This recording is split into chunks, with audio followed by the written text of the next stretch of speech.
Hi friends, ಎಲ್ಲರಿಗೂ ಒಳ್ಳೆಯದಾಗಲಿ. ಈ ದಿನ 4ನೇ ದಿನದ ಅಂತ್ಯಕ್ಕೆ ಇಂಗ್ಲೆಂಡ್ ಮತ್ತು ಆಸ್ಟ್ರೇಲಿಯಾ ಸಿಡ್ನಿ ಟೆಸ್ಟಲ್ಲಿ ಇಂಗ್ಲೆಂಡ್ ಅವರು 302ಕ್ಕೆ 8 ವಿಕೆಟ್ ಹೋಗಿದೆ. ಬೆಥೆಲ್ ಅವರು ಅದ್ಭುತವಾದ ಇನ್ನಿಂಗ್ಸು, 142 ನಾಟ್ಔಟು, 235 ಬಾಲಲ್ಲಿ 15 4 ಹೊಡೆದಿದ್ದಾರೆ.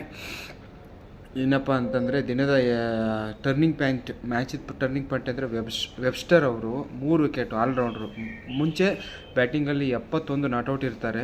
ಒಂದೇ ಓವರಲ್ಲಿ ಸ್ಟೋಕ್ ಮತ್ತು ಸ್ಮಿತ್ ಇಬ್ಬರನ್ನು ತೆಗೆದು ಮ್ಯಾಚಿನ ದಿಕ್ಕನ್ನೇ ಬದಲಾಯಿಸಿಬಿಡ್ತಾರೆ. ಒಂದು ಹಂತದಲ್ಲಿ ಒಳ್ಳೆಯ ಹಂತದಲ್ಲಿದ್ದರು ಇಂಗ್ಲೆಂಡ್ ಅವರು.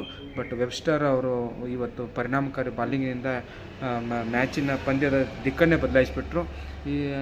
ಈ ದಿನ ಆಸ್ಟ್ರೇಲಿಯಾದವರು 567ಕ್ಕೆ ಆಲ್ಔಟ್ ಆಗ್ತಾರೆ. ಇವರು 138ಕ್ಕೆ ಔಟ್ ಆಗ್ತಾರೆ. ಸ್ಮಿತ್ ಅವರು ಸೆಂಚುರಿ ಹೊಡೆದಿದ್ದು. ಕರ್ಸ್ ಅವರು 3 ವಿಕೆಟ್ ಹೋಗಿದ್ರೆ 3 ವಿಕೆಟು ಟಂಗ್ ಹೋಗಿದಿರ್ತಾರೆ, 2 ವಿಕೆಟ್ ಸ್ಟೋಕ್ ಹೋಗಿದಿರ್ತಾರೆ. ಆಸ್ಟ್ರೇಲಿಯಾ ಪರವಾಗಿ ಎರಡನೇ ಇನ್ನಿಂಗ್ಸಲ್ಲಿ ವೆಬ್ಸ್ಟರ್ ಅವರೇ ಹೈಲೈಟ್ ಮಾಡಬೇಕು. ವೆಬ್ಸ್ಟರ್ ಅವ್ರದ್ದು 3 ವಿಕೆಟು ಟರ್ನಿಂಗ್ ಪಾಯಿಂಟು, ಬಿಟ್ಟರೆ ಬೋಲ್ಯಾಂಡ್ 2 ವಿಕೆಟು.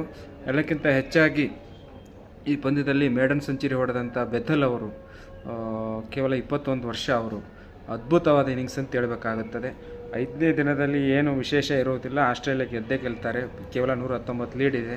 ಕವಾಜ ಅವರು ಕೊನೆಯ ಟೆಸ್ಟ್ ಆಡ್ತಾ ಇರೋದು. ನಾಳೆ ಬ್ಯಾಟಿಂಗ್ ಸಿಗುತ್ತಾ ಇಲ್ಲ ಅನ್ನೋದು ಕಾದು ನೋಡಬೇಕು. ಯಾಕಂದರೆ ತಾವೀಸ್ ಹೆಡ್ ಅವರು ಬ್ಯಾಟಿಂಗ್ ಈ ಸರಣಿಯಲ್ಲಿ ತುಂಬ ಅದ್ಭುತವಾಗಿ ಆಡ್ತಾ ಇದ್ದಾರೆ. ಅವರೇ ಮುಗಿಸಿದ್ರು ಏನು ಆಶ್ಚರ್ಯ ಇಲ್ಲ. ಬೆಥೆಲ್ ಅವರು ಇನ್ನೂ ಎಷ್ಟು ಹೊಡಿತಾರೆ, ದ್ವಿಶತಕ ಹೊಡಿತಾರಾ, ಅವಕಾಶ ಇದೆಯಾ, ಕಾದು ನೋಡಬೇಕು.